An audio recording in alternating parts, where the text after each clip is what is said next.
con la clase de las reacciones redox para ver si terminamos, pero vamos a hacer cuando vamos a explicar ahora inmediatamente los diagramas de Frost.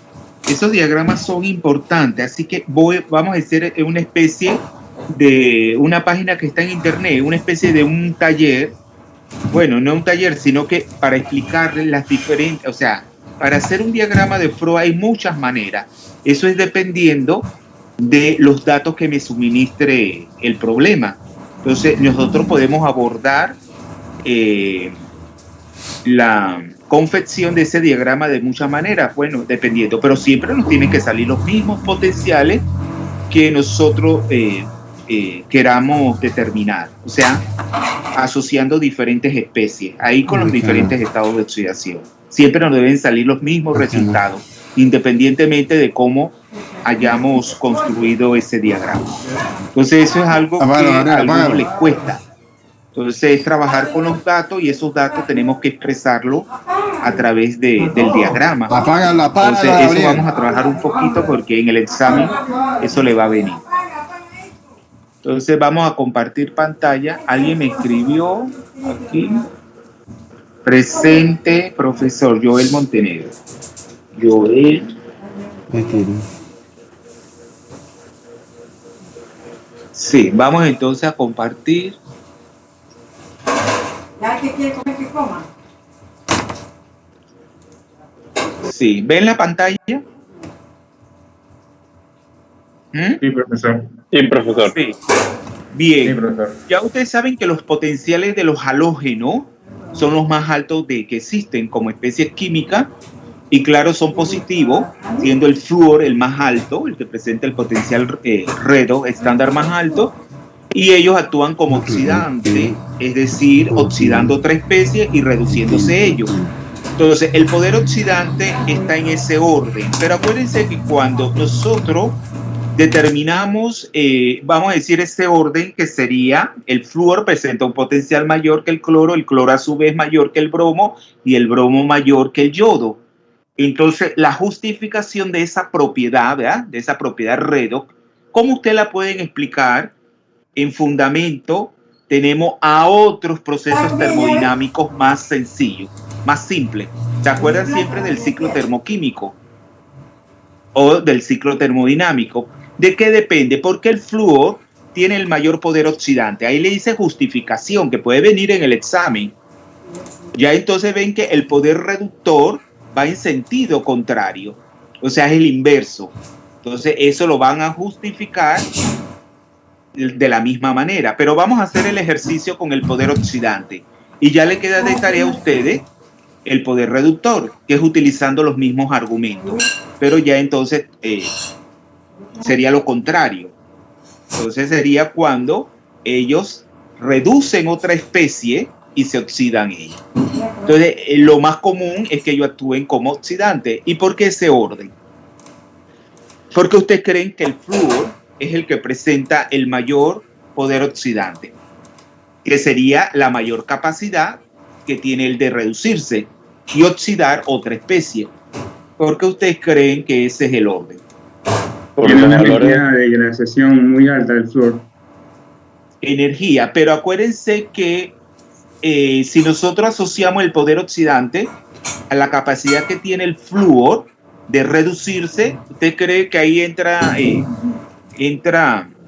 en juego lo que es la energía de ionización? No sería lo el delta H de hidratación. Claro, ahí influye el delta H de hidratación. ¿Cuál más? O sea de la energía de los enlaces flúor es menor. Bien, porque se debe romper, ¿verdad? Sí. Se debe romper ese enlace de disociarse para que luego cada átomo de flúor gane un electrón. ¿Y qué es lo que está asociado a la ganancia de un electrón? ¿Qué energía? La afinidad electrónica. La afinidad electrónica, muy bien. Entonces, pero si ustedes buscan los datos de afinidad electrónica, ¿cuál de los cuatro presenta la más alta afinidad electrónica? Pensando que ese es un término de energía negativo, y mientras más negativo es, no quiere decir que tenga menor afinidad electrónica, sino todo lo contrario. Tiene mayor capacidad de ganar electrones porque el término de energía es mucho más pequeño, al ser más negativo. ¿Y cuál de usted cree que presenta de esas cuatro especies, el potencial? Vamos a decir, vamos a todo lo contrario. ¿Cuál es el que presenta la afinidad electrónica menos negativa, o sea, más positiva de los cuatro? Si ustedes buscan esos datos, se van a encontrar que es el flúor. El flúor es el que presenta la afinidad electrónica menos negativa, o sea, más positiva. Por lo tanto, eso contradice ese resultado. Pero acuérdense que aquí un término de energía que no es tan negativo se contrarresta con otros dos procesos termodinámicos que serían muy exotérmicos, que ya lo dijo Guevara. Uno es que al ser el flúor negativo, ¿verdad?, cuando gana un electrón, un átomo gana un electrón y queda convertido en el ion fluoruro, es un ion muy pequeño, y por lo tanto la energía de hidratación, cuando ese rodea de moléculas de agua, es muy negativo. Entonces eso favorece esa reducción del flúor. Como también la energía del enlace es más pequeña en el caso del flúor. Es más fácil romper ese enlace en esa molécula diatómica que en el resto de las otras especies de halógenos, como el cloro, el bromo y el yodo. Entonces ya ustedes ustedes van a hacer lo mismo, les queda de tarea con el poder reductor, que sería todo lo inverso, ¿eh? El que presenta acá el mayor poder reductor es todo lo contrario, es el ion yoduro. Claro, ahí él se va a oxidar y va a reducir otra especie, que no es lo común. Luego ahí le están poniendo también, el potencial de reducción. Recuerden que siempre se escribe en el sentido de la reducción. Ahí entonces sería del hipohito, del hipohito, ya sea hipoclorito, en estado hipoclorito, hipobromito, ahí con el estado de oxidación 1 más, cuando él se reduce al halógeno elemental, que ya ustedes saben que existen como moléculas diatómicas. También son positivos. Entonces, claro, los hipohitos son oxidantes. El poder oxidante varía en ese orden, ¿eh?, donde los potenciales se van haciendo cada vez menos positivos, ya que la electronegatividad disminuye. Por lo tanto, esa capacidad para ganar electrones se hace menor. Entonces ahí le están diciendo también que en este caso el ácido yodito es poco estable, esa especie. Ya saben que va a ser en medio ácido, porque ahí está en forma del oxoácido, y es poco estable y desproporciona. ¿Eso qué le quiere decir? Que desproporciona. Ya hemos visto los términos desproporción o dismutación y el de comproporción. ¿A qué se refiere eso de desproporción? Que desproporciona. Que dismuta, que tiene un estado de oxidación que no es estable. Claro, y se reduce y se oxida a la vez, ¿verdad? Ahí entonces da dos, es como una reacción química en la cual ese estado de oxidación 1 más pasa a 2 estados de oxidación más estables, reduciéndose y oxidándose a la vez. Porque claro, va a tener un número de oxidación más positivo y uno menos positivo. Es decir, oxidándose y reduciéndose simultáneamente. También ahí le presentan el potencial, bueno, le dicen, no le dan los valores, pero le dicen que tienen valores también. Bueno, no le están diciendo que tienen valores positivos, pero lo tienen que tener porque ahí dice, ahí entonces sería de la especie per ato a la especie ato, ¿verdad?, de los halógenos. Entonces ahí lo que le están diciendo, que el potencial, el bromo tiene el valor más alto del esperado. ¿Eso qué quiere decir? Si el valor tiene el valor más alto del esperado, entonces es el que tiene mayor capacidad reductora. Entonces, si tiene mayor capacidad reductora, ¿cómo va a ser ese potencial? Más positivo. ¿Y por qué? En ese caso, el bromo, si ustedes lo buscan, pertenece al cuarto periodo. En ese caso, se llenan los orbitales 3D cuando estamos en la zona de los elementos del bloque D. ¿Y qué hacen esos electrones en el subnivel 3D? ¿Qué hacen? ¿Poco apantallamiento o mucho apantallamiento? Poco apantallamiento. Poco apantallamiento, por lo tanto la carga nuclear efectiva ahí aumenta. Y si aumenta, acuérdense que cuando nosotros hablábamos de la afinidad electrónica, porque aquí estamos viendo un proceso de reducción, nosotros dijimos que es un proceso en el que representa una competencia entre dos subprocesos, que uno es el de la atracción del electrón que está entrando por parte del núcleo que tiene una carga nuclear efectiva, y lo otro es la repulsión de ese electrón por el resto de los electrones que se encuentran en el átomo. Entonces ahí ya nosotros habíamos dicho que prevalece es el primero de los subprocesos, ese proceso de su proceso de atracción por parte del núcleo que tiene una carga nuclear efectiva. Entonces, claro, al ser esa carga nuclear efectiva mayor, entonces hace esa entrada del electrón más fácil termodinámicamente hablando. Entonces es más oxidante. Pero ya ustedes saben ahí que a veces los procesos son factibles termodinámicamente, pero cinéticamente son muy lentos. Ahí eso es lo que le está diciendo. Entonces llegamos a los famosos diagramas de Frost, ¿verdad? Entonces en un diagrama de Frost yo voy a representar los potenciales, ¿verdad? Los potenciales de reducción estándar en función del estado de oxidación. Es decir, es un diagrama que nos dice la estabilidad de los diferentes estados de oxidación. Por lo general se pueden dar en medio ácido y en medio básico. Entonces ya ustedes saben de la relación matemática existente entre el cambio de energía libre estándar, que es igual a menos n, el número de electrones intercambiados, F, la constante de Faraday, y el potencial redox estándar. Entonces ahí lo que se está graficando estrictamente no es el potencial, sino el producto de n, o sea, el número de electrones intercambiados por el potencial de reducción estándar, que es proporcional al cambio de energía libre de Gibbs, ¿verdad? El cambio de energía libre, vamos, porque ya en Gibbs dice que no se dice cambio de energía libre estándar entre la constante de Faraday, que no importa porque es una constante. Y claro, esos valores yo los para cada una de las especies cuando me desplazo. Acuérdense que aquí siempre es relativo. Cuando me desplazo de una especie con respecto a otra, puede ser que me esté tomando en cuenta el potencial del estado de oxidación 0 al estado de oxidación 1 más, al estado de oxidación 2 más, al estado de oxidación 3 más, o pueden ser negativos también. O lo veo de manera contigua. O sea, el potencial con respecto al estado de oxidación 2 más con respecto al estado de oxidación 3 más.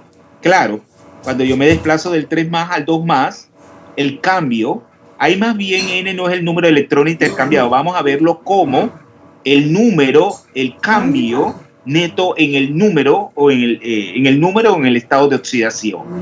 Y eso lo voy graficando versus el número de oxidación. O sea, tengo la ordenada donde voy a colocar los valores del producto de n por el potencial estándar de reducción, y en la abscisa o en las X, el eje de las X, tengo el número de oxidación, que pueden ser, ya ustedes saben, 0, negativos y positivos.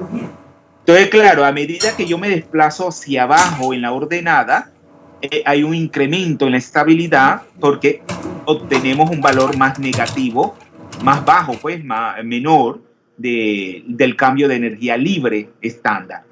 Y ya ahí le están colocando, claro, el que tiene el valor más bajo de delta G, o sea, de N por E estándar, es el más estable, es el estado de oxidación más estable. Ahí se lo están colocando en inglés. Entonces el incremento de estabilidad es hacia abajo, y el estado de oxidación, pero ¿qué ustedes van a encontrarse ahí? Ahí se puede dar que, según ese diagrama, fácilmente yo puedo decir que el estado de oxidación estos dos, como no he colocado número, pero puedo decir que ahí se va a llevar una reacción de comproporción, donde los estados de oxidación, si trazo una línea entre los dos círculos que están por arriba del que está marcado como el estado de oxidación más estable. Si yo trazo una línea uniendo los dos estados de oxidación representados por esfera, por circunferencia, voy a ver que el que está por debajo de ellos dos, a esa línea, ese es el estado de oxidación más estable. Y puedo fácilmente determinar gráficamente hablando, que esos dos estados de oxidación que son más inestables van a comproporcionar al estado de oxidación más estable, que es el que está señalado ahí, con una línea negra, y le dice en inglés que es el estado de oxidación más estable. ¿Alguna pregunta con respecto a este diagrama? Que lo vamos a ir viendo, porque eso viene en el examen. Si no comprenden algo, tienen que decirlo, porque eso viene en el examen. ¿Les quedó claro? Bueno, vamos a verlo con unos ejemplos ahora. Miren que aquí les siguen desglosando. Claro, cuando yo tengo, ahí tengo 2 puntos, ¿verdad? En ese diagrama solamente tengo 2 puntos unidos a través de una línea. Claro, no voy a trazar líneas curvas entre los diferentes puntos, sino líneas rectas. Entonces, claro, a esas líneas rectas yo puedo tener la pendiente, que es la relación de la ordenada con respecto a la abscisa. Ya ustedes saben que es la diferencia, ¿verdad? Obtengo, por ejemplo, la pendiente que ustedes desde primer año de la carrera ustedes lo denotan matemáticamente como M, ¿verdad? Pero en este caso es M, la pendiente que representa químicamente el potencial redo de reducción, pero se obtiene a través de la diferencia, ¿verdad?, de los 2 puntos que están en la ordenada, o sea, del producto de N por el potencial estándar de reducción entre la diferencial en las abscisas o en las X, que sería con respecto a la diferencia entre los 2 estados de oxidación distintos. Y cuando ustedes hacen ese cálculo matemático, ¿qué obtienen? La pendiente, que representa químicamente el potencial redo de reducción. Mientras mayor sea esa pendiente, mayor es el potencial redo de reducción. Pero ya ustedes saben que dentro de los diagramas de Frost, usted se puede encontrar tanto líneas con pendiente negativa y con pendiente positiva. Ya ustedes saben que los que tengan pendiente positiva, entonces es en el sentido que se van a reducir. O sea, tengo un potencial positivo, entonces es propenso a la reducción. Claro, siempre con respecto a otra especie. Pero aquí lo estamos midiendo para una sola, con respecto a una sola especie, porque vamos a ver diagrama de Fock para el manganeso, para el cloro, ya sea en medio ácido y en medio básico. Así veíamos, porque veíamos los diagramas de Latimer. Fíjense que la base para hacer los diagramas de Frost son los diagramas de Latimer, que me van a suministrar los potenciales redox necesarios para hacer hacer gráficamente estos diagramas. Y aquí tenemos, miren ya, el del oxígeno, que es bien sencillito. ¿Quién me lo explica? De lo que hemos hablado ya aquí hay un ejemplo concreto, que es el diagrama del oxígeno en medio ácido, que es el que está en rojo, y en medio básico, que es el que está en azul. ¿Quién me lo explica? Acuérdense que esto va a venir de seguro en el examen. Si usted no tanto preguntas de ser verdadero y falso, preguntas de selección múltiple, como en un problema de desarrollo, donde ustedes me van a tener que hacer ese diagrama de cualquier elemento de la tabla periódica, porque cualquier elemento de la tabla periódica presenta diferentes estados de oxidación, y eso lo podemos representar, esos diversos estados de oxidación, mediante un diagrama de Frost.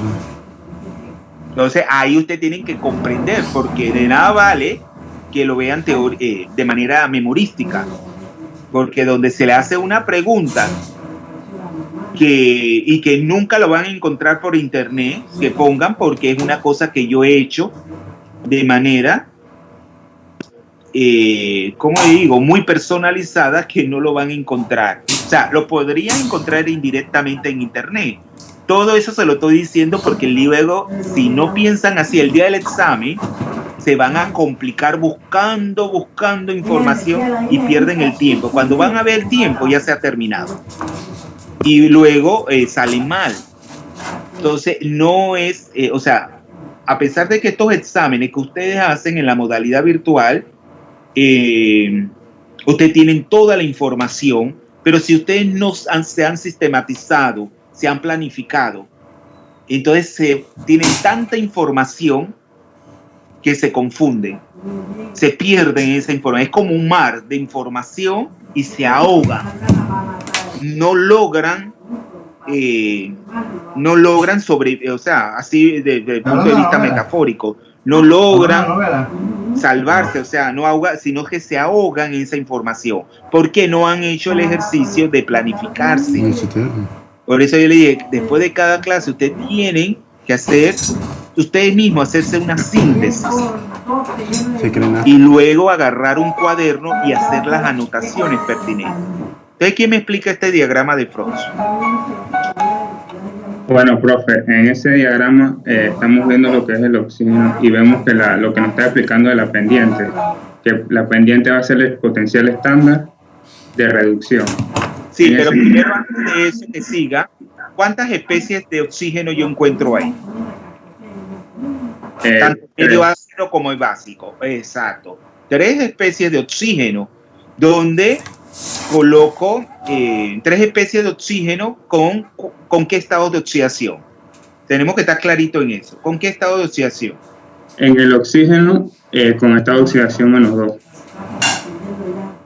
El oxígeno elemental es 0, acuérdense. Digo, en el agua. El agua. El agua -2. Formando parte del agua, su estado de oxidación es 2 menos.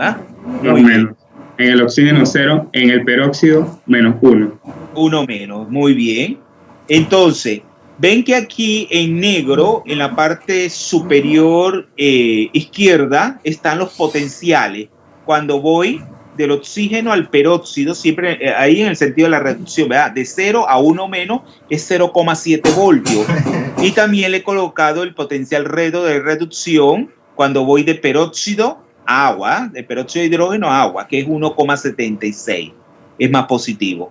Entonces, ¿cómo a partir de esos dos datos yo logro, véanlo en el rojo, no el azul, cómo yo he hecho, cómo he logrado representar esos 3 puntos en el espacio? Y luego yo puedo corroborar que ese diagrama de Frost, porque aquí ustedes pueden verificar, así como en matemática, cuando ustedes verificaban ciertas operaciones, está bien, porque aquí igual, cuando luego ustedes pueden verificar, sacando la pendiente, que es lo que yo le he señalado ahí en rojo, si el diagrama de Frost está correcto y está en consonancia con los potenciales retos de partida que se le han suministrado, de forma aislada o a través de un diagrama de Latimer.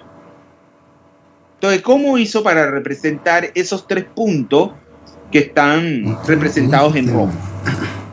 ¿Cómo hizo? Dígame el procedimiento. Se toma el número de oxidación en el eje de las X. Exacto, son 0, -1 y -2. Por eso porque aquí inclusive se ponen -2 y -1 antes que el 0, porque los números negativos, acuérdense que están hacia la izquierda, a diferencia de en las coordenadas cartesianas. En cambio, los números positivos van a la derecha del 0. Bien. Entonces, muy bien, ahí el eje de la abscisa lo tiene clarito, ¿verdad? Y luego, lo más difícil es representar es el producto de N, ¿verdad? De N por el potencial de reducción estándar. ¿Cómo hizo para saber que es 0? Parte de 0 y luego entonces se va hasta -0,7. O sea que la línea va a unir el punto con estado de oxidación 0, pero valor del producto de N por el potencial estándar de reducción 0. Claro, si estamos partiendo como referencia siempre, si partimos del cero de estado de oxidación, claro, como eso representa un producto con respecto al potencial, todo número multiplicado por cero es cero. Así que partimos de cero. Y claro, si ustedes se fijan en el potencial redo de reducción, vamos del oxígeno al peróxido. ¿Y cuál es el cambio ahí en el número de oxidación? ¿Cuál es el cambio? Neto. No vamos a escribir las semifracciones aquí para ver cuánto los electrones intercambian. No, sería la diferencia neta que hay entre uno y otro, entre los estados de oxidación que estamos relacionando. ¿Cuál es el cambio cuando yo voy de 0 a menos 1? ¿Qué cambio es ahí el neto? Si yo voy de 0 a menos 1. 1. No es menos 1. Es menos 1. Por eso que cuando usted multiplica 0,7 por menos 1 es menos 0,7. Porque si no lo hubiese puesto hacia arriba. ¿No es así? Hacia arriba y ya tendría error. Y luego, claro, el otro potencial redo. Escuchen y presten atención porque si no se van a enredar. Hay gente que lo agarra bien, los comprende, pero hay otros que se confunden y hacen unas locuras en esos diagramas de Freud. Cuando este es sencillo. Es sencillo, pero es la primera vez que ustedes ven estos tipos de diagramas. En la química inorgánica nos manejamos mucho con diagramas termodinámicos. Ahí no les quise poner, pero ahí los diagramas de Hellingham. Pero eso está más visualizada a la carrera de Tecuy, porque tiene que ver con la extracción de los minerales. Ya cuando tú te vas más enfocada a la industria. Pero si usted se va al potencial redo de reducción del peróxido de agua, ¿qué valor tiene? 1,76 voltios. Es diferente y mire que es más positivo. Entonces ahora iría del peróxido, voy a conectar del peróxido al agua, cuyo valor de potencial es 1,76. Pero ¿por qué yo lo he puesto en menos 2,46? Ahí he puesto o sea, pongo estado de oxidación menos 2 que es en el agua y eso va conectado en la ordenada a menos 2,46. ¿Cómo ha salido ese menos 2,46?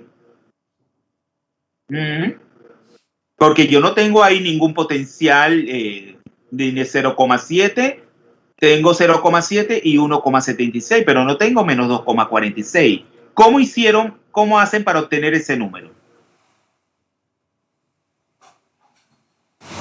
¿Cómo hacen para obtener ese número?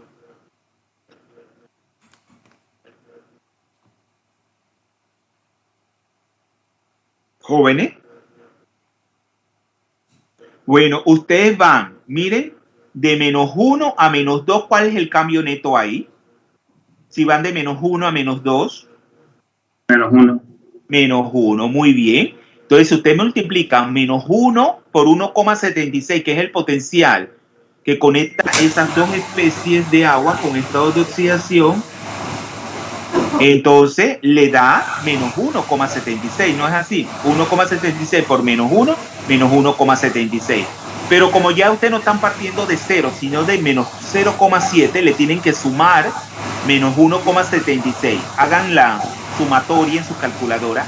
Si ustedes le suman a menos 1,76 menos 0,7, ¿qué número tiene? Menos 2,46. Menos 2,46, ¿no es así? Menos 2,46. Y ya tenemos la representación en el diagrama de Frost de esos tres números de oxidación. ¿Y cuál de ellos es más estable? El menos estable. El del peróxido.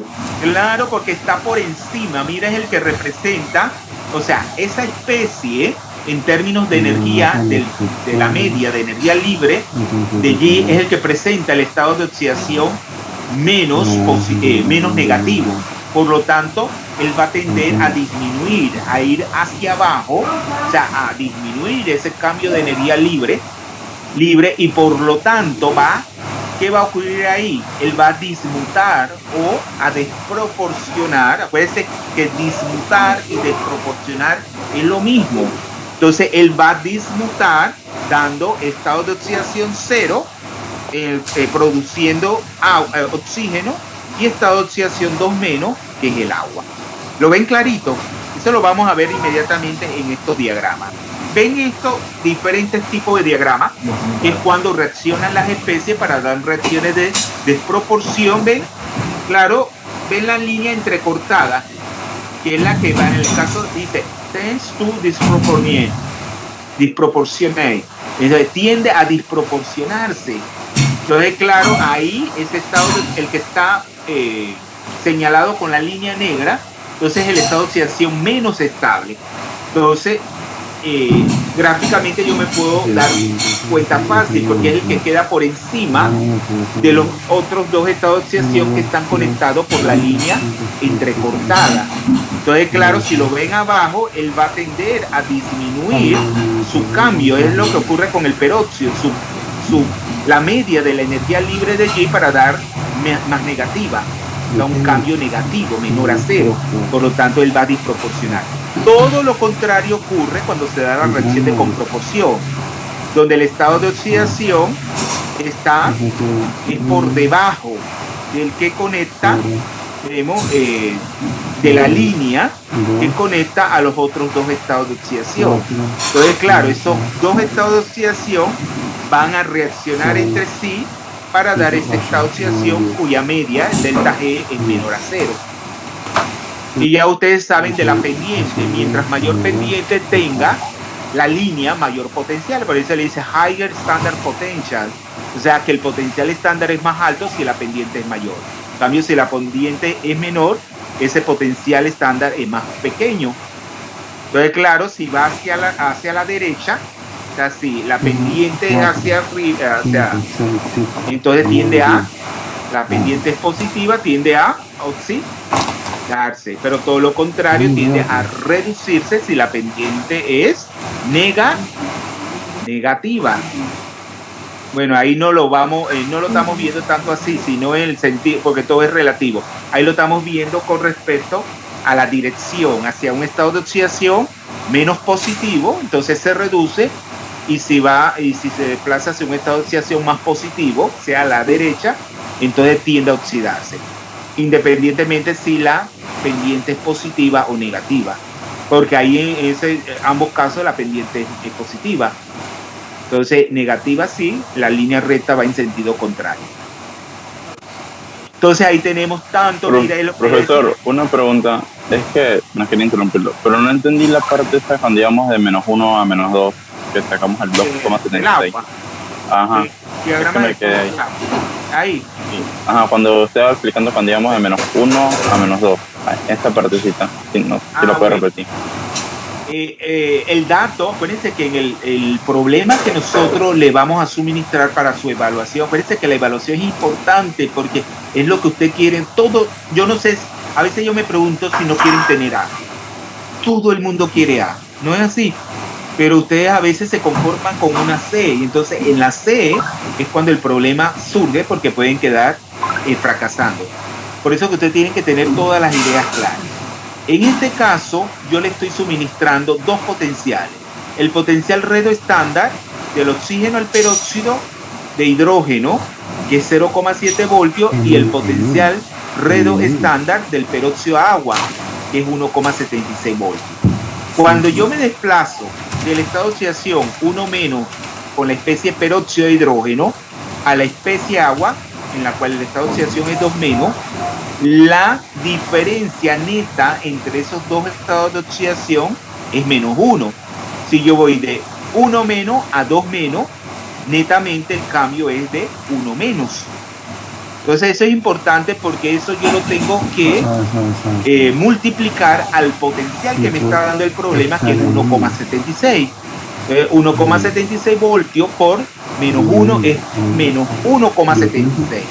Pero como todo esto yo voy por parte, porque estoy conectando ese punto que está en menos 0,7, el del peróxido de hidrógeno, con estado de oxidación 1 menos, entonces yo le tengo que sumar lo que he obtenido de peróxido de hidrógeno a agua, que es menos 1,76 a menos 0,7. Y es cuando yo tengo menos 2,46, que es donde va a ir conectado el siguiente punto con el estado de oxidación 2000. ¿Lo vio? Sí, o sea que primero hacemos la diferencia de 1 a menos 2 para saber que cambiamos el estado de oxidación. Y luego somos el potencial. Yo sé que puede bajar ello.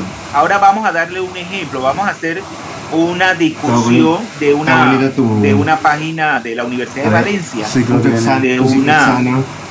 de una información suministrada por una persona que está muy bien, porque ahí ponen de manifiesto, o sea, que para obtener el mismo diagrama de Frost yo lo puedo hacer de muchas maneras. O sea, no hay una sola forma para hacer un diagrama de Frost, pero todo debe conducir a lo mismo. Aquí me faltó en la verificación. Si ustedes obtienen la pendiente del peróxido de hidrógeno al agua, claro, ustedes tienen la diferencia de menos 1, aquí lo hicieron al inverso, pero daría el mismo resultado, porque siempre tendemos al número mayor, que es menos 1, porque menos 1 es mayor que menos 2. Menos 1 por menos 2 es más 1, ¿no es así? Y claro, el que conecta menos 1 es 0,7. Entonces, menos 0,7 menos 2,46 es 1,76. Y 1,76 entre 1, ¿cuánto es? 1,76, que es el potencial que yo le suministré. Ya entonces usted verifica, usted comprueba que su diagrama de Frost está bien hecho gráficamente. Pareciera, o sea, es sencillo, pero se confunden, se enredan. Por eso que, como yo he estado viendo todos esos problemas a lo largo de mi... Bueno, yo no llevo tantos años dando química inorgánica. Parece que... Espérense un momentito, que voy a responder una llamada.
Sí, entonces vieron entonces que pueden verificar o comprobar que es el mismo resultado, que es un dato que se le ha suministrado, que es el potencial a ir del peróxido de hidrógeno al agua.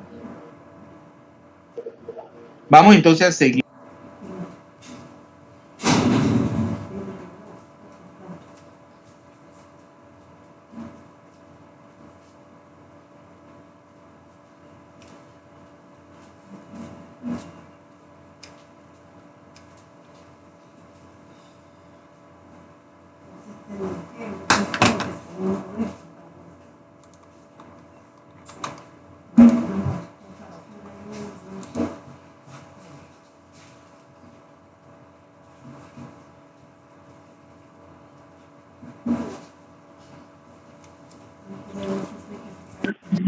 Profe, creo que está muteado. O sea, aquí tenemos los diagramas de Frost, ¿verdad? De las especies, por ejemplo, de los halógenos, tanto en medio ácido como básico. Aquí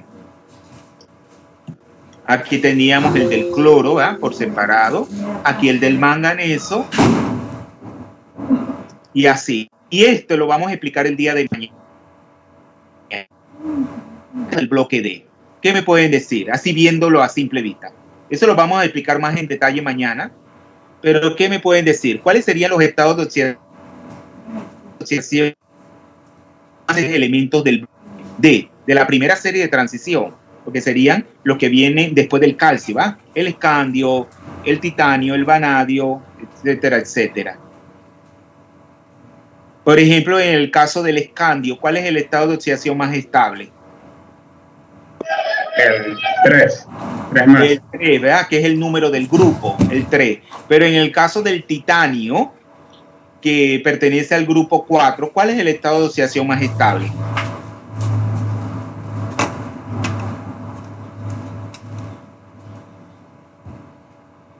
El titanio 3 más, ¿no es así? El titanio 3 más. Y en el caso del vanadio, ven que es el vanadio 3 más. Pero se van a encontrar otras especies, por ejemplo, el cobalto, el estado de oxidación más estable es el 2 más. El del hierro es el 2 más. El del cromo es 3 más. Y ven ahí fácilmente que en el caso del cobre, que lo vamos a conversar ahora, que el cobre se estabiliza formando un estado de oxidación más. Porque fácilmente se pueden dar cuenta ahí donde dice 11. Y que ese estado de oxidación 1 más del cobre es termodinámicamente inestable. Entonces, él tiende a desproporcionar a cobre elemental 0 y a cobre 2 más. O sea que él tiende a estabilizarse de esa forma. Entonces, aquí tenemos, espérense un momento, yo voy a ver alguien que está...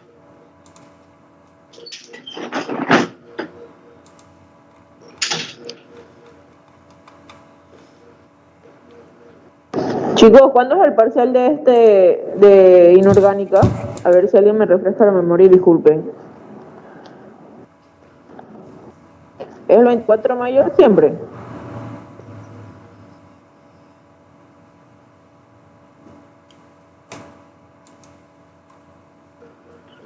Pues el profe no ha dado fecha todavía. Que me parece que en el organigrama vi un 24 de mayo, pero no sé si fue aquí o en... Sí, sale como el 24, o sea, la semana del 24, pero no se ha especificado día exacto, pues.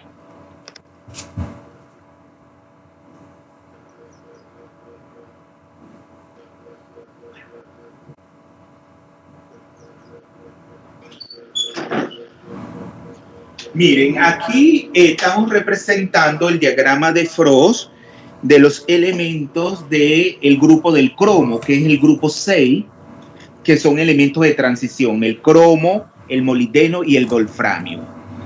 Entonces, el cromo también se representaba en el anterior. ¿Qué ustedes ven aquí?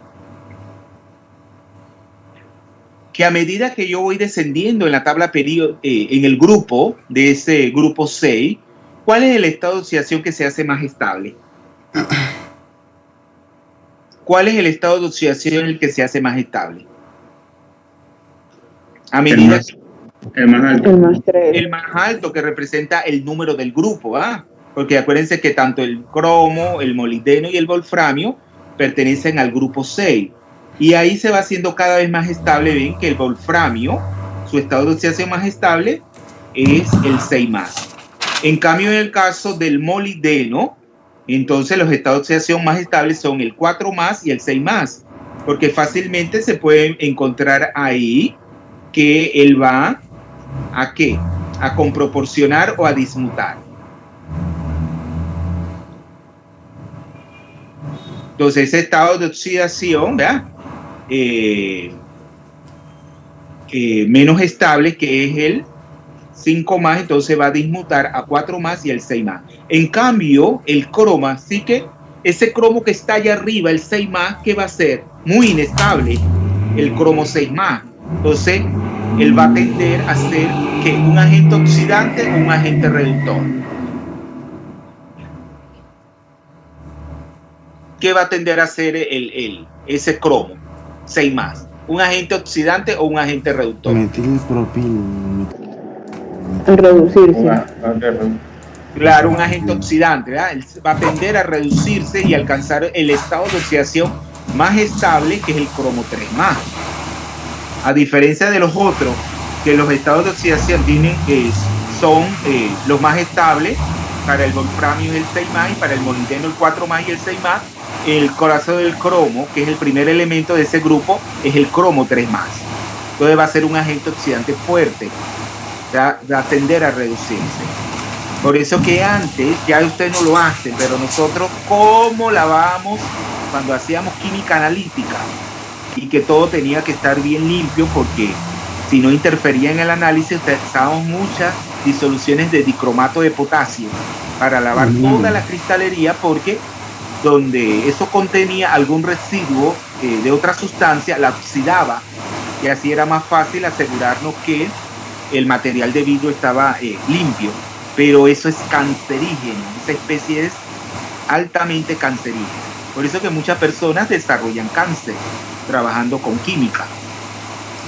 Entonces, pero si ustedes ven, ¿alguien iba a decir algo? Sí, profe, iba a preguntar algo. Entre el cromo 2+ y el cromo 4+ está el cromo 3+, obvio. Pero, ¿qué le pasa ahí al cromo? ¿Él dismuta o proporciona? Ahí sería proporciona, exacto, porque está el más estable es el cromo 3+. ¿Y qué le iba a decir? También ustedes tienen que ver que la distancia que hay del cromo 6+, de la especie en verde que está arriba, con respecto al molibdeno, es mayor que la que está entre el molibdeno y el wolframio.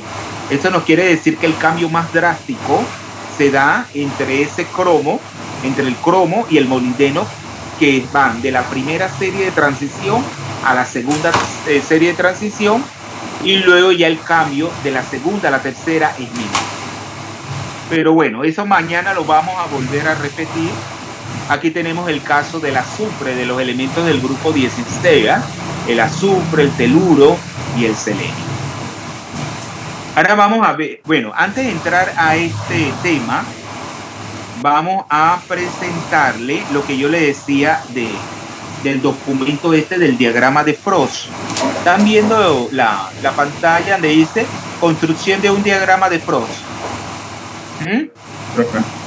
Sí, miren que ahí vamos a ver el primero. Miren, este es un diagrama de Frost del manganeso, que es en medio ácido, a un pH de 6. ¿Qué observan? ¿Qué particularidad tiene ese diagrama de Frost? Ese diagrama de lápiz. ¿Qué particularidad?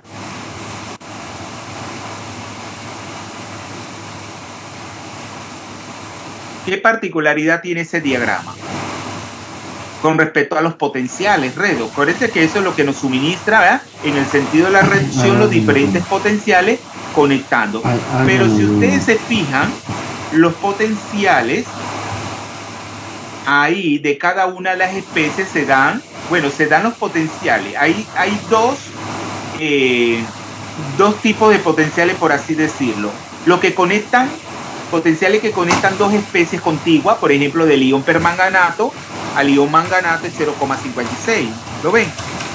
Y del ion manganato al dióxido de manganeso es 2,26, y así sucesivamente hasta llegar a manganeso 0.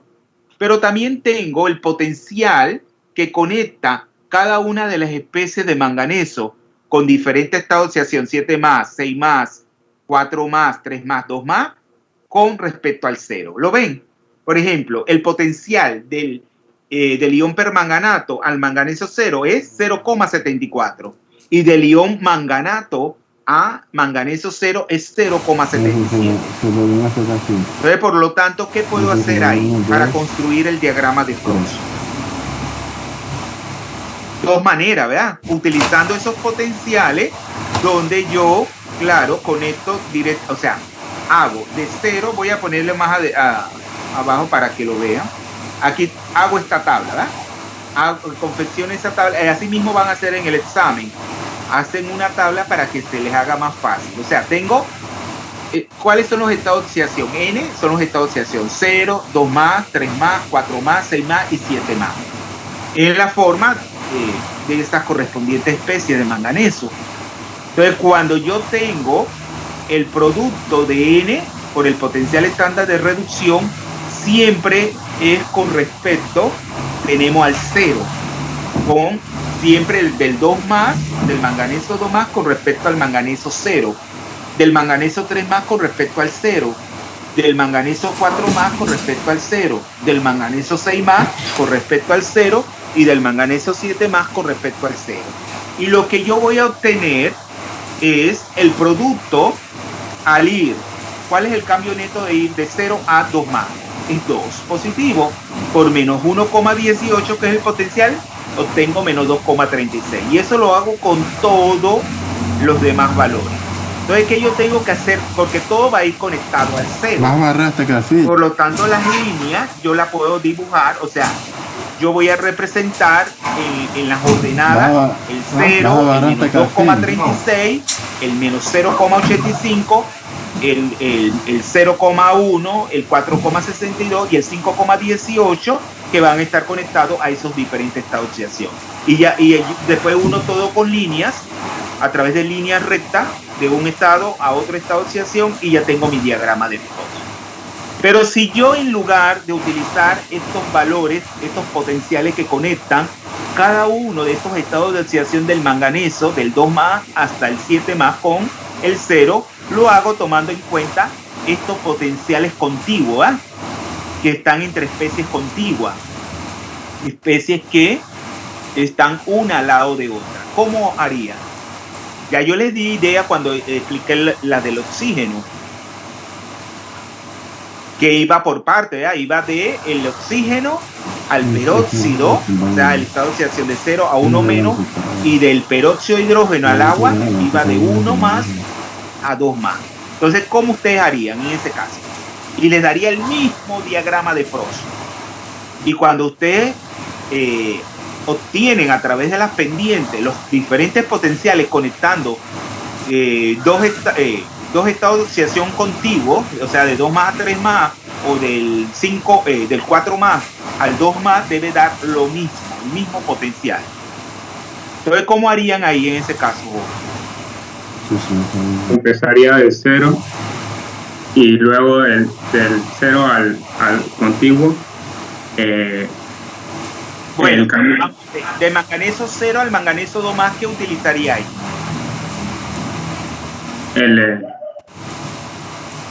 El menos 1,18, y lo multiplica ¿por qué? Por 0, por 2, porque va a ser, por el cambio neto es 2. N por 0 partirían en las ordenadas de 0, y de 0 se van a desplazar al producto que van a obtener de 2 por menos 1,18. Entonces, ¿y luego qué haría? ¿Cuál sería el segundo paso? De más 2 a más 3, que sería el cambio de 1 por 1,51. Exacto, y eso se le sumaría al anterior, ¿verdad? O sea, el punto que han obtenido por menos 1,18. Aprovechando. Porque acuérdense que ahí la pendiente, como era, negativa, ¿se acuerdan? Era negativa la pendiente. Dígame. Profe, yo lo había empezado a hacer, en vez de 0, lo había empezado a hacer del otro lado. ¿Se podía? Intentar 0,56. Aquí, no, siempre parta de 0. No se complica. Parta de 0, que sería lo más fácil. Sí, no. Entonces, ¿cuál sería? Vamos a aquí lo explica. Mira, aquí está. ¿Quién lo explica? Mira que aquí, por eso que es bueno, eso está en la internet, es de la Universidad Politécnica de Valencia, esta, de la Comunidad Valenciana. Entonces, ¿quién lo explica? ¿Para qué? Y ya tienen pan comido eso para el examen. Claro, en la práctica hay varios ejercicios con respecto, pero claro, acuérdense que en ese diagrama de Prost podemos también la parte termodinámica. O sea, un diagrama de Prost es termodinámica, pero además de eso, complementarla con otros cálculos termodinámicos, por ejemplo, de constantes de equilibrio. ¿Se acuerdan? Que también ahí tenemos que visualizar siempre estos procesos unidos a una constante de equilibrio. Entonces, ¿quién lo explica? Ya para terminar esta parte. Bueno, como habíamos dicho, partimos del 0. Y luego utilizamos el estándar que nos están dando de menos 1,18 del 0 al más 2. Consideramos el cambio neto de 2 y lo multiplicamos y nos da el valor que debemos graficar en el eje Y, que es menos 2,36. Luego tenemos que ir del 2 al 3. Del 2 al 3 hay un cambio neto de 1, que lo multiplicamos con la entalpía, con el valor que nos están dando, y a eso tenemos que sumarle el valor que tuvimos anteriormente, que es menos 2,3. y así nos vamos con el 3 al 4, que también es un cambio de 1, y tenemos que sumar lo que nos dio anteriormente, menos 0,85, y multiplicarlo por el que nos están dando de 0,95. Y luego del 6 al 4, aquí hay un cambio neto de 2, y le sumo el 0,1, lo multiplico por el que me están dando. Y luego del 6 al 7, otra vez un cambio de 1, y le sumo el 4,62, que es el anterior, porque estoy partiendo de ese valor, no de 0. Y ya tengo mi eje Y tengo mi X. ¿Cuáles son los puntos que va a representar en las ordenadas? ¿Cuáles son los puntos que va a representar en las ordenadas? 0, menos 2,36, menos 0,85, 0,1, 4,62 y 5,18. Y si le hago el 5,18, ¿a qué número de oxidación va a estar conectado en las abscisas, en las X? Al 7. ¿Ven que es fácil? Tienen que hacer su tablita bien ordenado, así, y bueno, y van a obtener este diagrama, ¿verdad? El diagrama de Pro, ¿ven? Miren que aquí tiene pendiente negativa cuando va de 0 a 2 más. Pero luego ustedes ven que nos desplazamos de los valores negativos de N por E, del potencial radio estándar negativo, a valores positivos. Ven, ya veíamos que el manganeso, bueno, también lo veíamos con el hierro y el ferrato. El manganeso 7 más es un agente oxidante muy fuerte. El 7 más, ¿verdad? El permanganato, ese que es de color como púrpura. ¿Se acuerdan de ese permanganato en el laboratorio? Ya hicieron permanganometría en química analítica. Titulaciones, redox, con el permanganato. Bueno, ven que cuando una cosa es el agua desionizada y otra cosa es el agua destilada. ¿Alguien sabe la diferencia entre agua destilada y agua desionizada? ¿Es lo mismo? En analítica nunca le han explicado esa diferencia entre agua destilada y agua desionizada. O sea, agua pura es H2O, ¿no es así? Que solamente haya moléculas de agua. Pero ya ustedes saben que haya agua pura y ese es uno de los grandes problemas ambientales en la actualidad. Las fuentes de agua, muchas se encuentran contaminadas, o sea que no es agua pura. Entonces, cuando nosotros destilamos agua, ¿qué es lo que nosotros estamos eliminando del agua?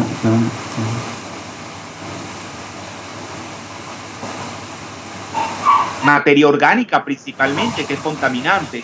Y la materia orgánica la oxidamos utilizando permanganato. Entonces, solamente adicionándole permanganato al agua y destilándola, nosotros vamos a obtener agua destilada, ¿verdad? Agua destilada libre de materia orgánica, porque al calentar y que haya ahí ese medio, ese agente oxidante que es el permanganato, va a oxidar toda la materia orgánica y obtenemos agua libre de esa materia.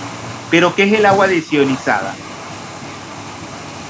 Agua libre de iones que pueden intervenir en un análisis químico, en un análisis químico, y que nos puede dar resultados erróneos. Entonces, ¿cómo obtengo esa agua desionizada?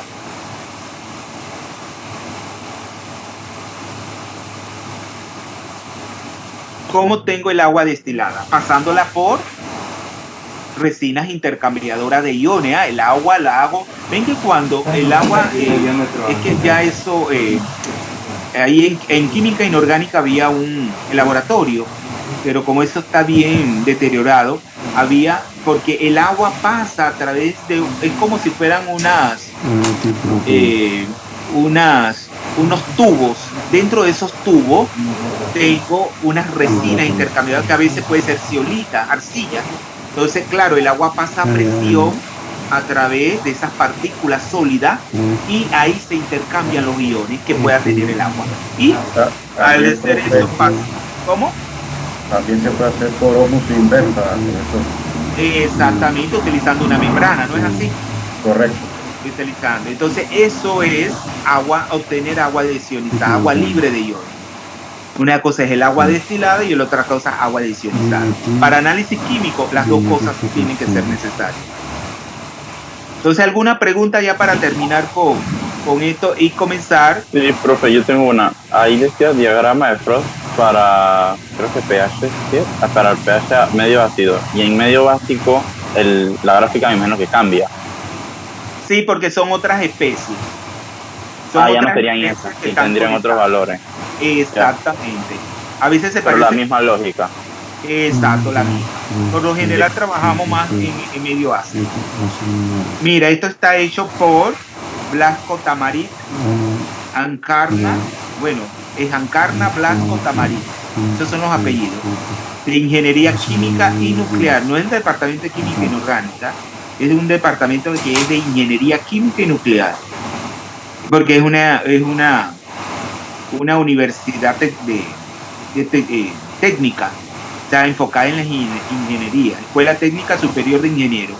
Yo cuando estudié en Barcelona, yo trabajé con un químico inorgánico, pero él era director de un grupo de un instituto dentro de la Universidad Politécnica de Cataluña, que está siguiendo a la Facultad de Química en la Avenida Diagonal.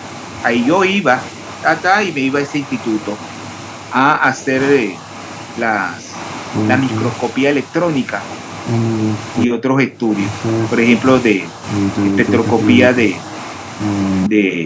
fotoelectrónica.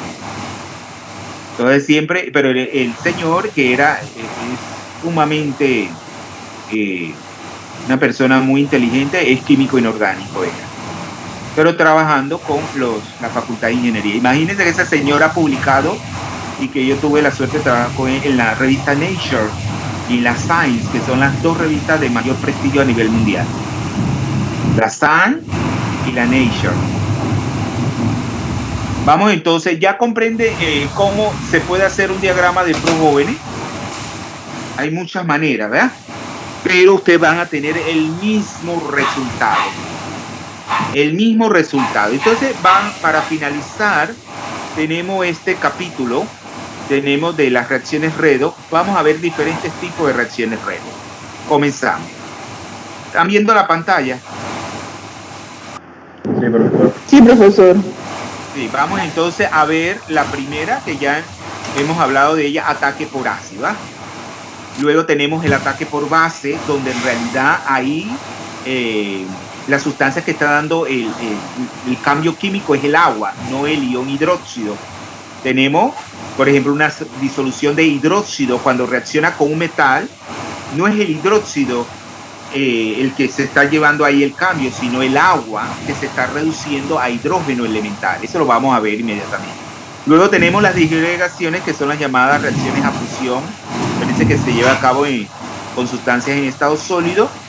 Y ya yo les dije que esas reacciones es un campo, es un mundo, ese tipo de reacciones que se utiliza mucho en las explotaciones minerales, ¿ya? Y luego las descomposiciones térmicas. Vemos, el ataque por ácido, nosotros tenemos que distinguir entre dos tipos de ácidos: los ácidos no oxidantes y los ácidos oxidantes. Los ácidos no oxidantes son aquellos donde el anión del ácido no es oxidante, por lo tanto el poder oxidante donde radica es en el ion hidrogenoide que contiene el ácido. Ya ustedes saben que la semirreacción es esa que está ahí, y cuyo potencial que sabemos que por referencia teóricamente se ha marcado como 0. Por ejemplo, ejemplo de ese tipo de ácido, el ácido clorhídrico, ya sea concentrado o diluido, y el ácido sulfúrico diluido. Pero luego vamos a ver que el ácido sulfúrico también puede actuar como un ácido oxidante, donde el poder, al igual que el ácido nítrico, donde ya el poder oxidante no radica en el ion hidrogenoide, sino en el ion sulfato, en el caso del ácido sulfúrico, o en el ion nitrato en el caso del ácido nítrico. Entonces, estos ácidos no oxidantes atacan especies con potenciales redo estándar menores a 0, o sea, negativo. Ahí tenemos los del bloque, metales del bloque S, ¿ya? Por ejemplo, el sodio, el magnesio, etcétera. Pero también los metales de la primera serie de transición, excepto el cobre. Entonces, el cobre no reacciona con el ácido clorhídrico, pero sí con el ácido nítrico, como vamos a ver posteriormente. Y también el caso del aluminio, el estaño, el zinc y el cadmio también dan estas reacciones, pero el plomo en caliente. ¿Por qué? Acuérdense que un aumento de la temperatura, ¿qué favorece? La cinética. Claro, la cinética. A veces por la cinéticamente más, porque acuérdense que las partículas deben colisionar unas con otras para darse, ya ustedes saben, para vencer esa energía potencial dada por la energía de activación. Entonces, claro, a veces se favorecen tenemos ciertas reacciones calentadas. Entonces, ahí tenemos el ejemplo. Este 2 o 3, ¿qué es? ¿Cómo se le llama esa especie? Ese 2 o 3. ¿Y qué carga tiene ese anión?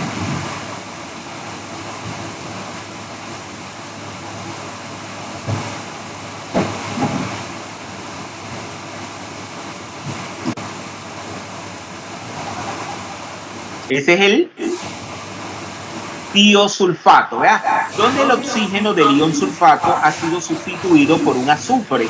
Entonces ese es el tiosulfato. Se ha introducido un azufre, tiosulfato. Entonces tiene dos cargas negativas. Entonces esos tiosulfatos en medio es una sal metálica, ¿verdad?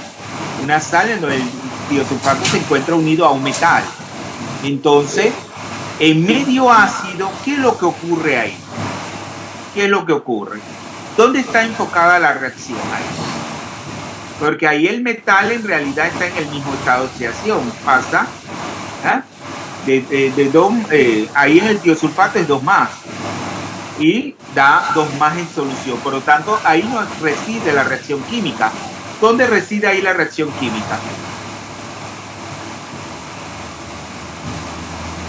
¿Dónde reside?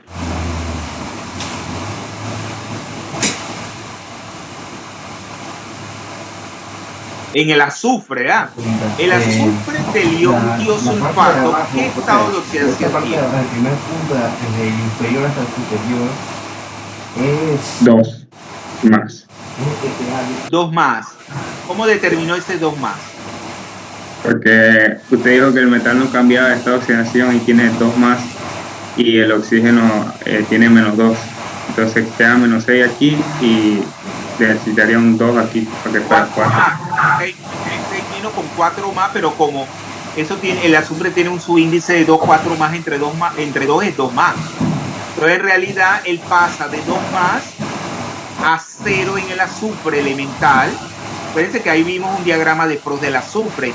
Y también se obtiene el azufre en el dióxido de azufre. ¿Qué estado de oxidación tiene el azufre?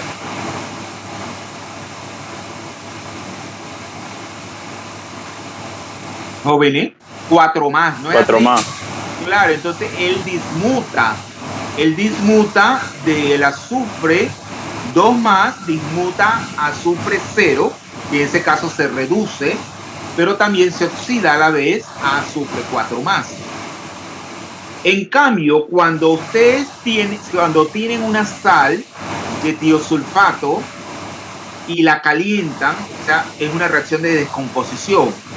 Pero ahí le está preguntando si es redox, porque los productos ahí serían un poco distintos a la reacción con un ácido no oxidante.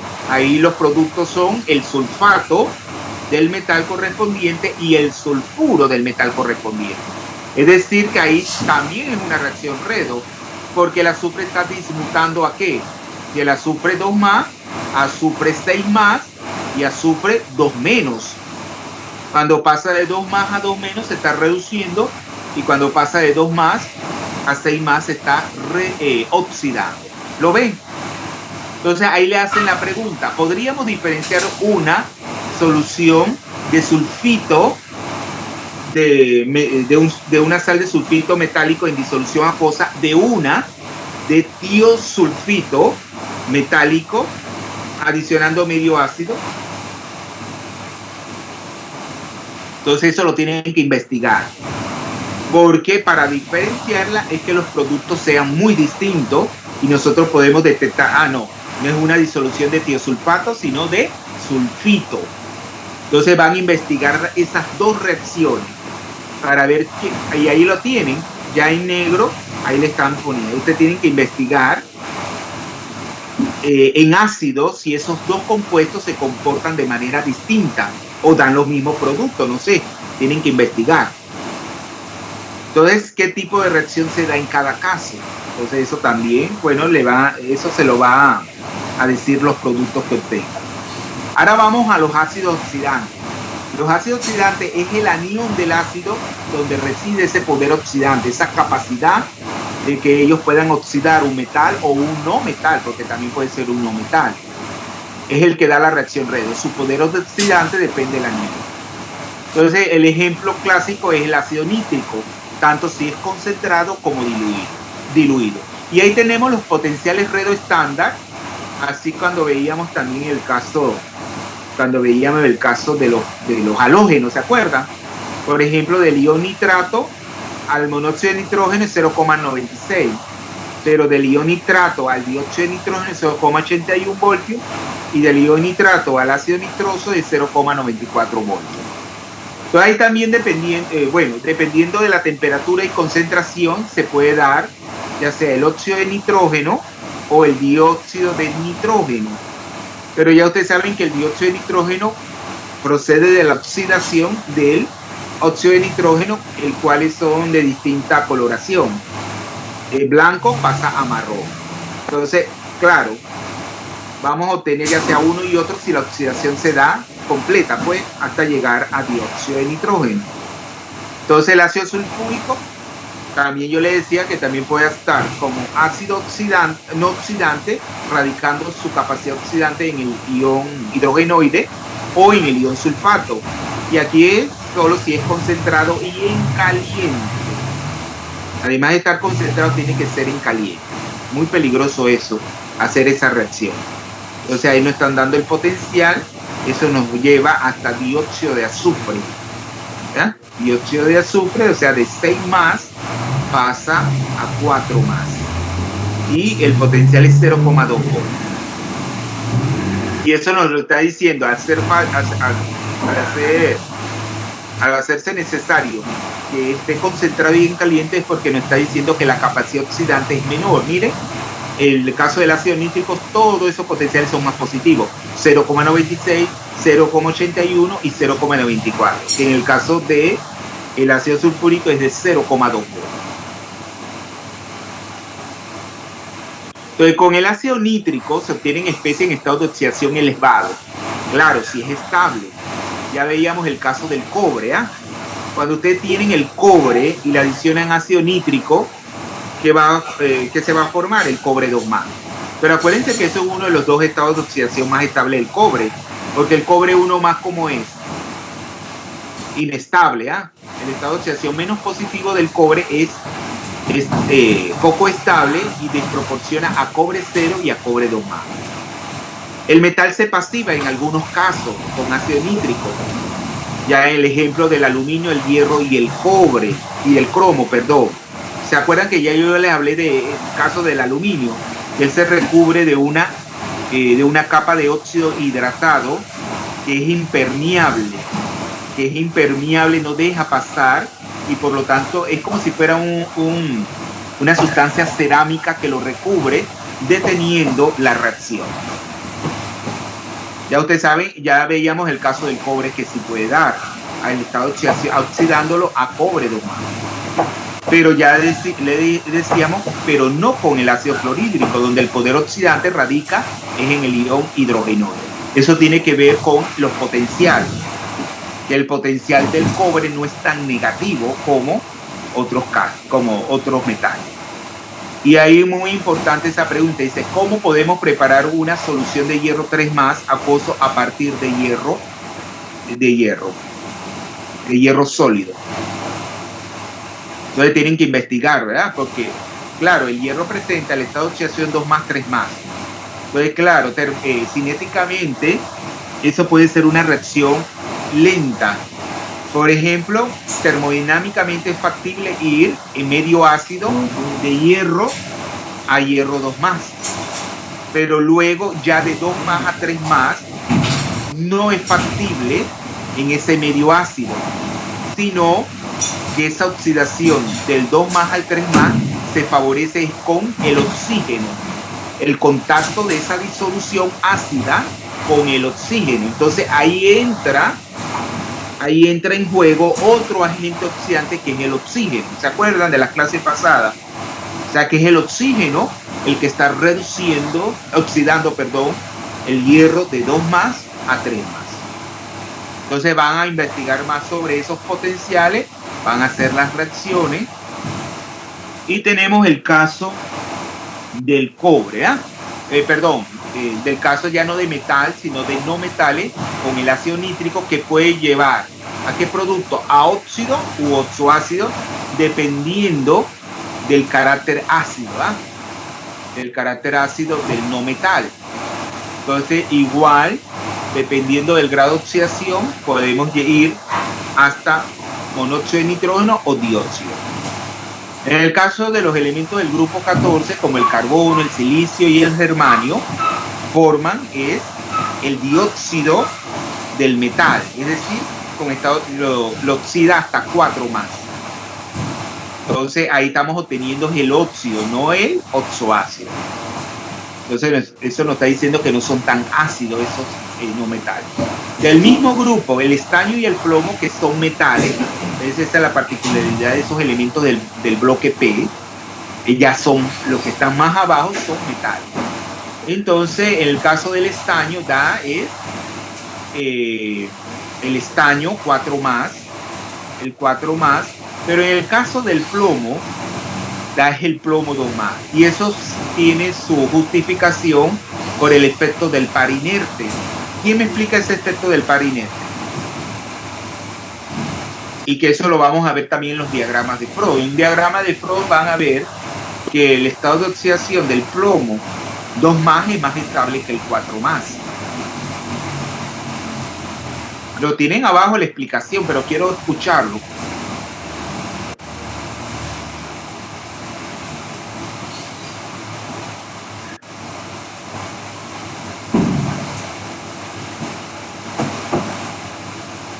Profe, eso tiene que ver bastante con los estados y acciones más estables de los elementos que se encuentran en periodos más bajos, pues tipo el periodo 5, 6. Y es que mañana vamos a volver a retomar eso con la contracción lantánida, con los elementos, por ejemplo, elementos de transición del bloque D que son inertes. Por ejemplo, ahí encontramos, ya sea en el periodo 5, ahí encontramos el rutenio, el rodio, el paladio y la plata. Pero en el periodo 6 encontramos el osmio, el iridio, el platino y el oro. Son los denominados metales inertes, ¿verdad? Nobles, que el más costoso es el rodio, no es el platino ni el oro. Entonces son los llamados elementos del platino. ¿Por qué?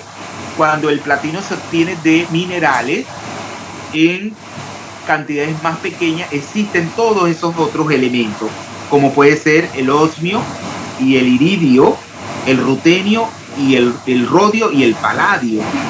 Y tenemos los llamados metales de acuñar, porque se utilizan en moneda, ¿verdad? El cobre, la plata y el oro.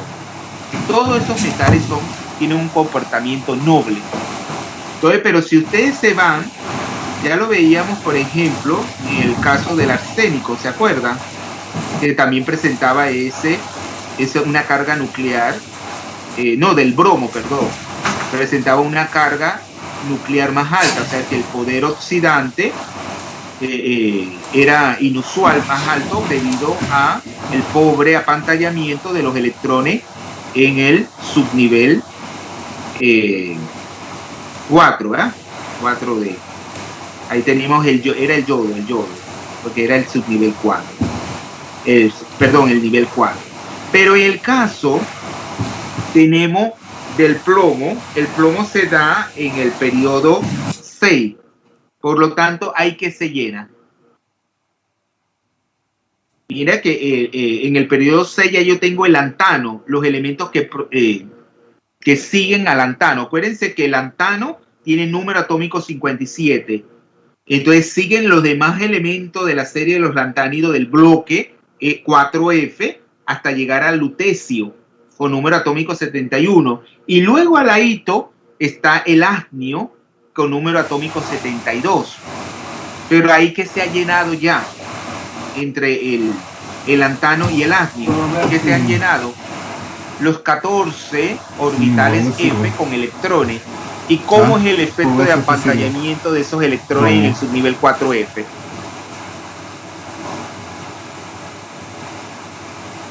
¿Cómo es? Es muy pobre. Por lo tanto, esos electrones 6s, sienten una carga nuclear efectiva más alta. Entonces se hacen inertes, están muy retenidos y por lo tanto es poco probable que ese plomo pueda pasar a plomo 4 más, perdiendo esos 2 electrones en ese subnivel que sería el subnivel 6s. En el subnivel 6s.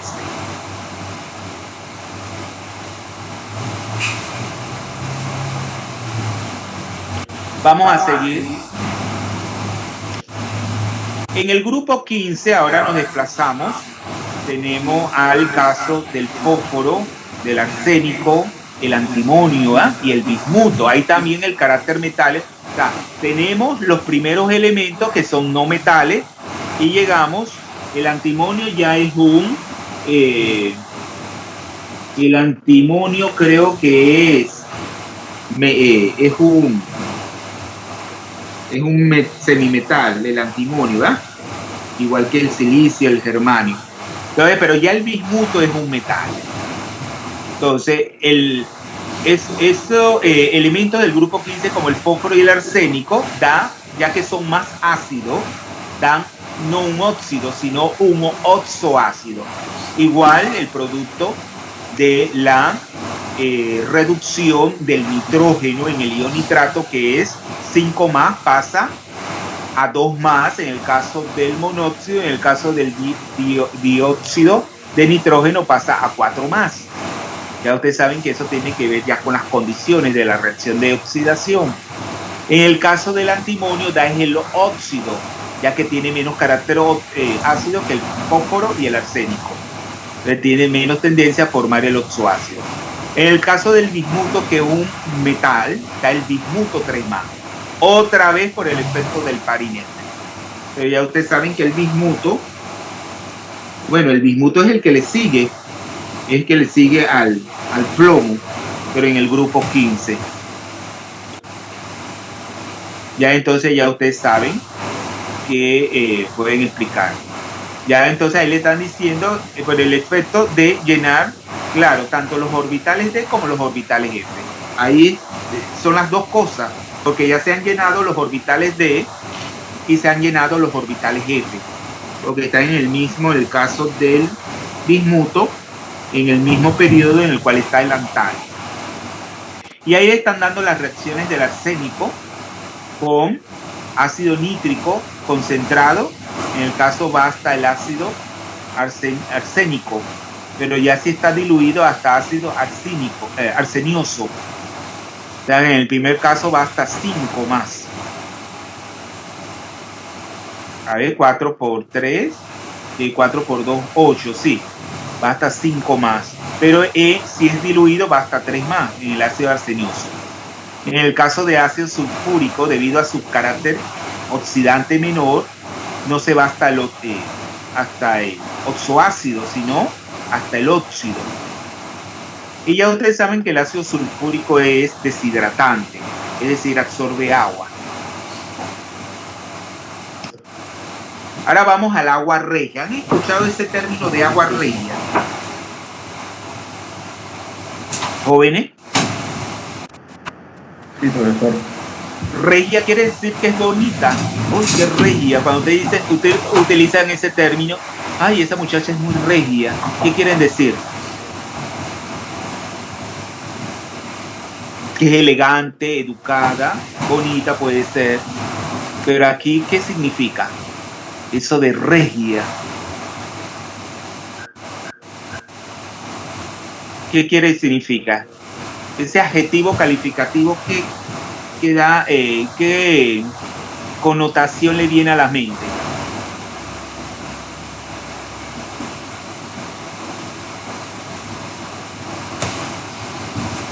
Es muy fuerte, vea eso. Es una mezcla ácida fuerte, donde tenemos que manejarla con mucho cuidado, porque ¿te acuerdan que yo les hablé de los metales nobles?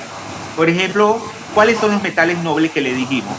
Que tienen ese comportamiento, que no tienden a oxidarse cuando lo trato con ácido. Con un ácido ya sea de manera separada, ya sea con ácido clorhídrico o con ácido nítrico. O ácido sulfúrico. ¿Cuáles son? Alguien que me hable de... Platino, el oro. Que no va el oro. Bueno, ahí tenemos todos esos metales. Cuando ustedes se dan cuenta, cuando trabajan en inorgánica con esos metales, cuando las sales que compran de esos metales son costosas, sales de rutenio, sales de rodio, sales de paladio, ¿vemos? Esos son metales nobles, como el osmio, el iridio, ¿eh? El platino, el oro. Bueno, ahí el menos noble es el cobre, ¿eh? Porque ya ustedes saben, ¿vemos? El cobre, me salió cobre, es que el cobre es de los menos nobles, ¿eh? Ya ustedes saben que el cobre no reacciona con el ácido clorhídrico, pero sí con el ácido nítrico. ¿Se acuerdan de esa reacción? Porque el poder oxidante concentrado en el ion nitrato es mayor que el del ion hidrogenoide. Por lo tanto, yo puedo oxidar el cobre a cobre 2+, pero no lo puede hacer el ion hidrogenoide del ácido clorhídrico. Entonces, en este caso es una mezcla en una proporción de 3:1 de ácido clorhídrico a ácido nítrico. O sea, yo tomo, por ejemplo, si mido, tenemos 3 centímetros cúbicos de ácido clorhídrico, le adiciono 1 centímetro cúbico de ácido nítrico, lo combino y claro, ¿qué se va a producir ahí en situ? El cloro, que es el agente oxidante, y también se va a producir el cloruro de nitrosilo y el agua. Entonces es una reacción redox, en la cual, claro, ya ustedes saben cuando estudiamos los potenciales redox, que la formación de un precipitado o la formación de un complejo puede disminuir el potencial redox, haciendo más factible el proceso de oxidación. Entonces, en este caso, el cloruro de nitrosilo aporta iones cloruro que se pueden acomplejar o coordinar con el metal de manera que disminuya ese potencial redox y el proceso se haga más factible termodinámicamente. Entonces, por ejemplo, especies como el oro y el platino, que son metales nobles, ¿ya? Metales inertes, entonces reaccionan con esta mezcla, que es el agua regia, dando, en el caso del platino, el hexacloroplatinato 4. De ahí el platino se oxida de 0 a 4 más. Y en el caso del oro da el tetracloroaurato 3, donde se oxida es de 0 a 3. ¿Lo ven? Y produciéndose el monóxido de nitrógeno. ¿Alguna pregunta?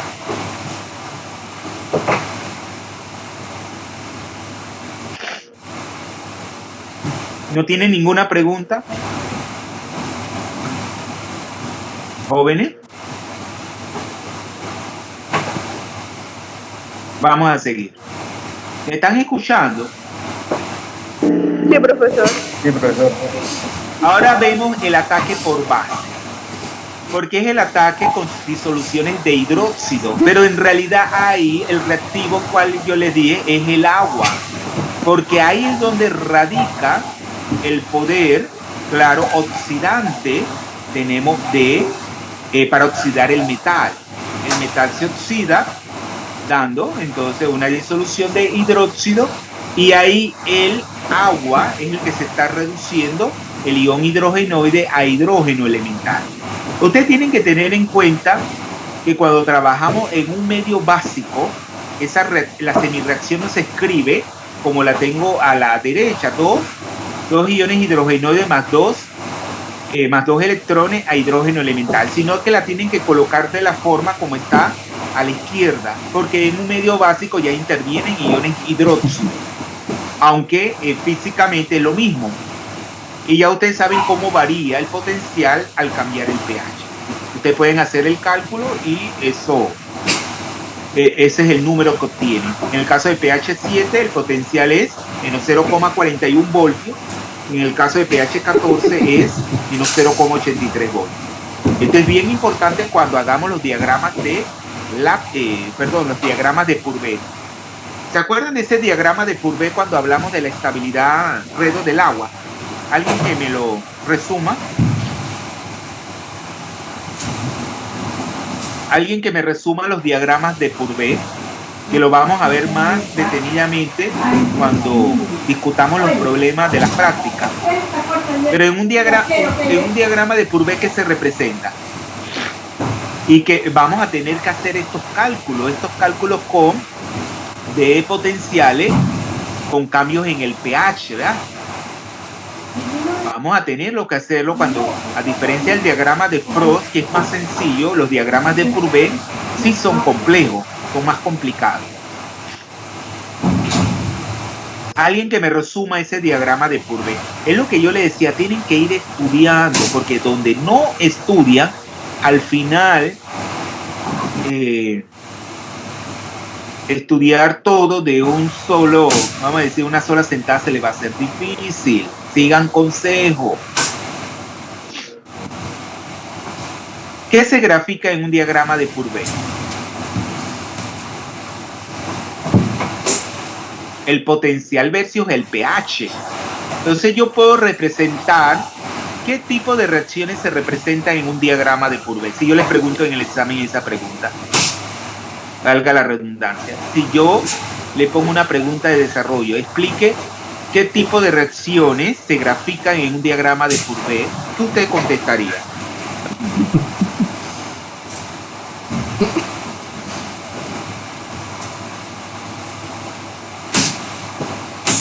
Jóvenes. Por ejemplo, puede representarse reacciones redox, donde se lleva a cabo intercambio también de protones, de iones hidrogenoides. Por lo tanto, ¿cómo se representaría en un diagrama de Purvé ese tipo de reacciones?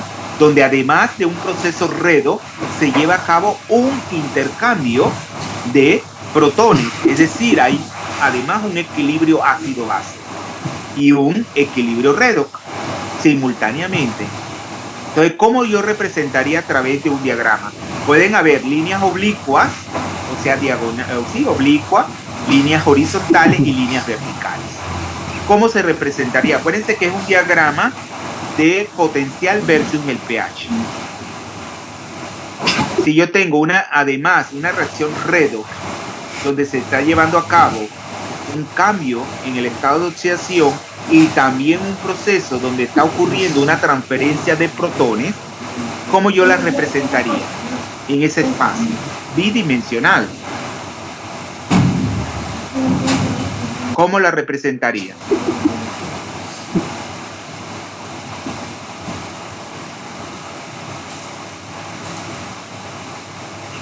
A través de una línea oblicua, ¿no es así? Esto lo vamos a ir viendo. Y para darse cuenta de eso, ustedes van a tener que hacer cálculos utilizando la ecuación de Nernst y también ecuaciones del equilibrio ácido-base. Van a tener que usar esos dos tipos de relaciones matemáticas. Pero en cambio, si yo tengo una reacción redox donde hay un intercambio de electrones, pero no hay una transferencia de protones, ¿cómo la representaría?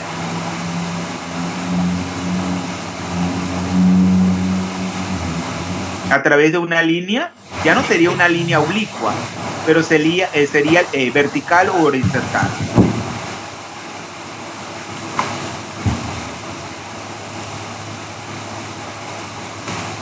sería horizontal, ¿no es así?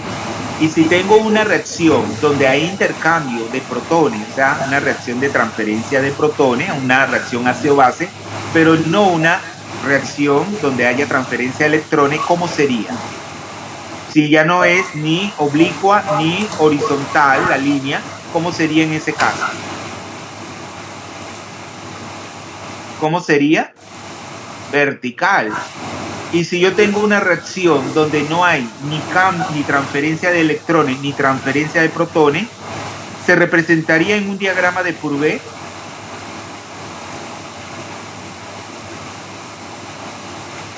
¿Jóvenes? No se representaría. No se representaría. Bueno, vamos a quedar hasta aquí. Ya nos falta poquitito. Como mañana la presentación se la voy a colgar ahora. La presentación es bien cortita, porque luego ya vamos a entrar ya la otra semana a los elementos a los compuestos de coordinación, pero van a ver que mañana la presentación es bien cortita, pero el conocimiento que encierra es bastante, ¿verdad? Entonces eso lo vamos a mañana. Tenemos tiempo estamos al día, primera vez que yo estoy al día en las clases, a pesar de que no he ido rápido, no sé qué. Bueno, vamos a terminar aquí. Profe, el documento que usted tiene de cómo hacer diagrama de Frost, ¿ese también lo va a subir? Sí, lo voy a colgar en el aula virtual. Sí, vamos entonces a pasar a terminar ya para ver quiénes llegaron tarde. Aguilar Giselle. Presente. Bien. Medina Merely.